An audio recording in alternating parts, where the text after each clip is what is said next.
오늘 아침 우리 같이 묵상하면서 은혜 나누실 하나님의 말씀은 구약성경 사무엘상 1장 18절 말씀입니다. 이르되 당신의 여종이 당신께 은혜 입기를 원하나이다 하고 가서 먹고 얼굴에 다시는 근심빛이 없더라. 아멘.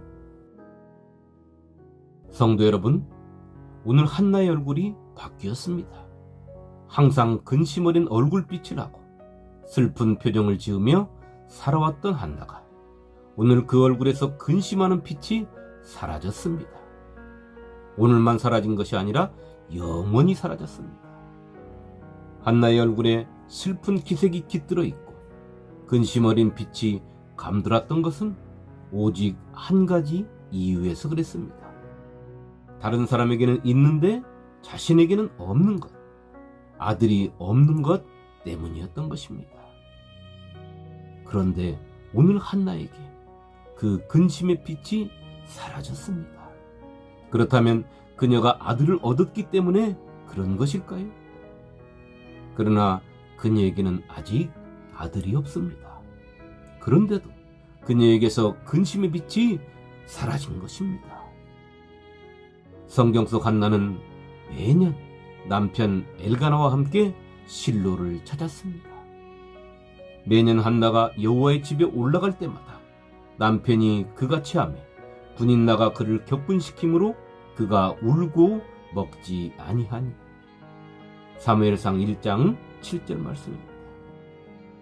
남편 엘가나는 아이가 없어 슬퍼하는 한나를 위하여 하나님께 드릴 제물을 항상 자신의 아이를 낳은 분인나보다 갑절로 주었습니다. 분인나는 그런 남편 엘가나가 무척이나 원망스러웠을 것입니다. 아이를 낳아준 자신보다 아이를 낳지 못한 한나를 더 사랑하고 아껴주고 챙겨주니 말입니다. 그 원망이 어디로 가겠습니까? 고스란히 한나에게 미쳐들 것은 불보듯 뻔한 일입니다.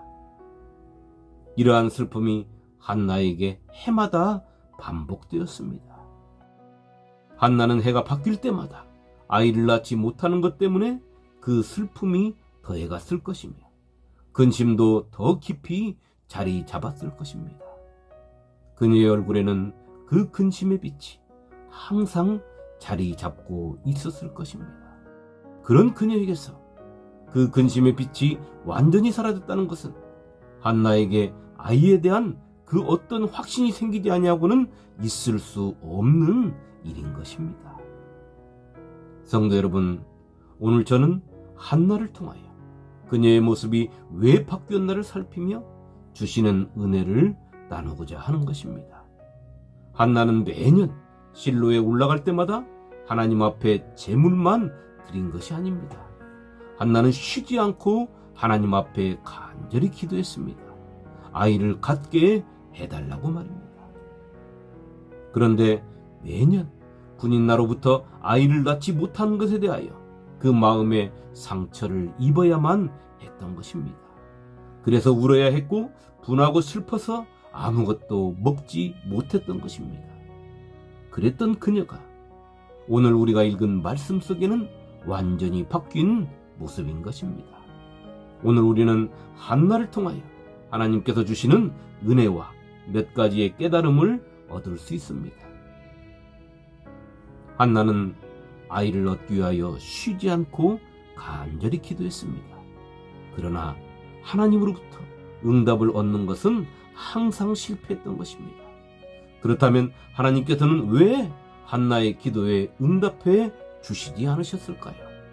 한나의 기도가 간절하지 않고 형식적이어서 그랬을까요? 그러나 한나의 모습을 보면 한나의 기도는 진정 간절함에 정성을 다한 기도였습니다. 그렇다면 하나님께서 한나의 믿음을 시험하시기 위하여 그랬을까요? 그러나 이 물음도 한나의 기도 속에 담긴 하나님을 향한 믿음을 보면 그렇지 않은 것 같습니다. 여호와와 같이 거룩하신 이가 없으시니 이는 주밖에 다른 이가 없고 우리 하나님 같은 반석도 없으심이니이다. 사무엘상 2장 2절 말씀입니다. 한나의 기도가 여호와의 응답을 이끌지 못했던 이유가 무엇입니까? 그것은 하나님의 뜻과 한나의 뜻이 달랐기 때문입니다. 그렇다면 한나의 기도가 여호와의 응답을 이끌어내지 못했던 이유가 무엇입니까? 그것은 하나님의 뜻과 한나의 뜻이 달랐기 때문입니다. 다시 말해 한나가 하나님께 간절히 올린 기도는 자신을 위한 기도였습니다. 한나가 아이를 얻고자 하는 것은 결혼한 여인으로서 또 한 남자의 아내로서 책임을 다하기 위함인 것입니다. 그의 간절한 기도 속에는 하나님의 영광을 위한 기도가 아닌 자신의 뜻과 자신의 영광을 얻기 위한 기도가 앞서 있었던 것입니다. 그러나 하나님께서 한나에게 요구하시는 기도는 하나님의 뜻과 하나님의 영광을 위한 기도가 앞서 있어야 하는 기도인 것입니다.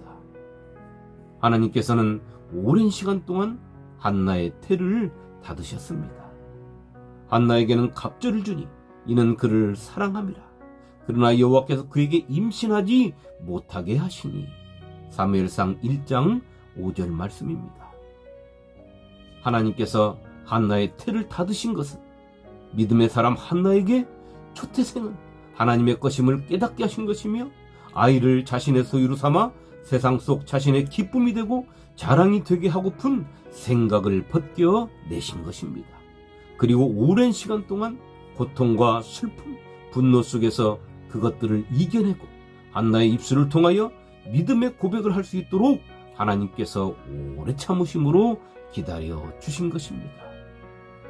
성도 여러분, 한나가 결국은 하나님 앞에 하나님의 뜻을 토해냈습니다. 한나가 마음이 괴로워서 여호와께 기도하고 통곡하며 서원하여 이르되 만군의 여호와여, 만일 주의 여종의 고통을 돌보시고 나를 기억하사 주의 여종을 잊지 아니하시고 주의 여종에게 아들을 주시면 내가 그의 평생에 그를 여호와께 드리고 삭도를 그의 머리에 대지 아니하겠나이다. 사무엘상 1장 10절로 11절 말씀입니다. 이 기도가 하나님의 응답을 받는 기도입니다. 기도가 무슨 채권장부를 꺼내서 내가 빌려준 것을 받아야 하는 사람처럼 하나님께 내 요구사항을 들어주시라고 윽박 지르는 것이 기도가 아닌 것입니다. 기도는 하나님의 뜻을 이루기 위하여 하나님의 음성을 듣는 시간인 것입니다.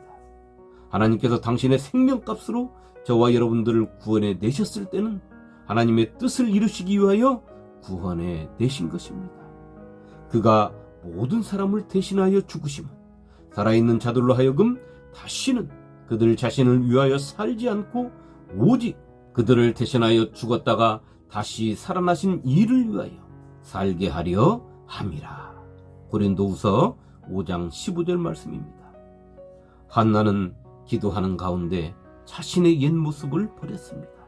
자기를 위하여 아이를 원했던 마음을 내려놓고 하나님을 위한 아이를 구한 것입니다. 이 기도가 하나님의 뜻과 맞았으며 하나님께 응답을 받는 기도가 된 것입니다. 하나님께서는 엘리 제사장을 움직였고 엘리 제사장으로 하여금 한나의 이야기를 듣게 했습니다. 그리고 엘리 제사장의 입술을 통하여 축복하게 했으며 한나는 엘리 제사장의 축복 속에서 하나님의 은혜를 깨달은 것입니다. 엘리가 대답하여 이르되 평안히 가라. 이스라엘의 하나님이 내가 기도하여 구한 것을 허락하시기를 원하노라 하니. 사무엘상 1장 17절 말씀입니다. 엘리 제사장에게 이 말을 들은 한나가 한 말과 행동이 오늘 우리가 읽은 말씀입니다. 이르되 당신의 여종이 당신께 은혜 입기를 원하나이다 하고 가서 먹고 얼굴에 다시는 근심빛이 없더라. 한나가 발견했습니다. 엘리 제사장의 눈 속에 담긴 하나님의 은혜. 더 깊이 말씀드리면 엘리 제사장의 눈 안에서 자신을 바라보고 계시는 하나님을 발견한 것입니다. 그러니 한나의 모습이 바뀌지 않을 수 있겠습니까? 그녀가 왜 굶겠습니까? 그녀가 왜 슬픈 표정과 근심 어린 낯빛을 계속하겠습니까? 우리 주님 말씀하셨습니다. 신랑 친구들이 신랑과 함께 있을 때는 금식할 이유가 없다고 말입니다. 사도 바울이 말합니다. 그런즉 누구든지 그리스도 안에 있으면 새로운 피조물이라. 이전 것은 지나갔으니 보라 새 것이 되었도다. 고린도후서 5장 17절 말씀입니다. 성도 여러분, 기도 속에는 한 가지 놀라운 비밀이 있습니다. 그것은 내가 나를 위하여, 나의 욕심을 채우기 위하여 하나님께 매달릴 때는 내가 바쁘고 내가 안달이 나고 내가 초조해지는 것입니다. 그런데 내 기도가 하나님을 위하여, 하나님의 뜻을 이루기 위하여 하는 기도는 반대로 하나님께서 바빠지시는 것입니다. 오늘 새롭게 변한 한나 앞에 하나님께서 바빠지셨습니다. 그들이 아침에 일찍이 일어나 여호와 앞에 경배하고 돌아가 라마의 자기 집에 이르니라. 엘가나가 그의 아내 한나와 동침하며 여호와께서 그를 생각하신지라. 한나가 임신하고 때가 이르매 아들을 낳아 사무엘이라 이름하였으니 이는 내가 여호와께 그를 구하였다 함이더라. 사무엘상 1장 19절로 20절 말씀입니다. 하나님께서 속전속결로 한나의 기도에 응답하시고 기도의 응답의 열매인 사무엘을 그녀의 품에 안겨주신 것입니다. 우리는 하나님 앞에 간절히 기도해야 합니다. 그러나 그보다 더 중요한 것은 내가 왜 기도를 하는지, 무엇 때문에 하는지를 살펴야 하는 것입니다. 우리의 믿음이 아무리 좋고 우리의 기도가 천사의 말같이 아름답고 수려하다 할지라도 믿음 안에 예수가 없고 기도 안에 하나님이 뜻이 없다면 헛된 믿음과 헛된 기도가 될 뿐인 것입니다. 너희는 믿음 안에 있는가 너희 자신을 시험하고 너희 자신을 확증하라. 예수 그리스도께서 너희 안에 계신 줄을 너희 스스로가 알지 못하느냐. 그렇지 않으면 너희는 버림받은 자니라. 고린도후서 13장 5절 말씀입니다. 오늘 하루 내 기도는 내 욕심을 따라 하는 기도인지 하나님의 뜻을 따라 하는 기도인지를 살펴서 내 기도가 하나님 앞으로 올라가지 못하고 허공에 흐트러지는 기도가 아니라 하늘 보좌 앞에 상달되는 금양로에 담긴 향기 나는 기도가 되어서 하나님의 응답을 받아 내 삶이 하나님께 영광이 되는 복된 삶이 되시기를 우리에게 주님의 기도를 가르쳐 주신 예수님의 이름으로 축원합니다. 아멘.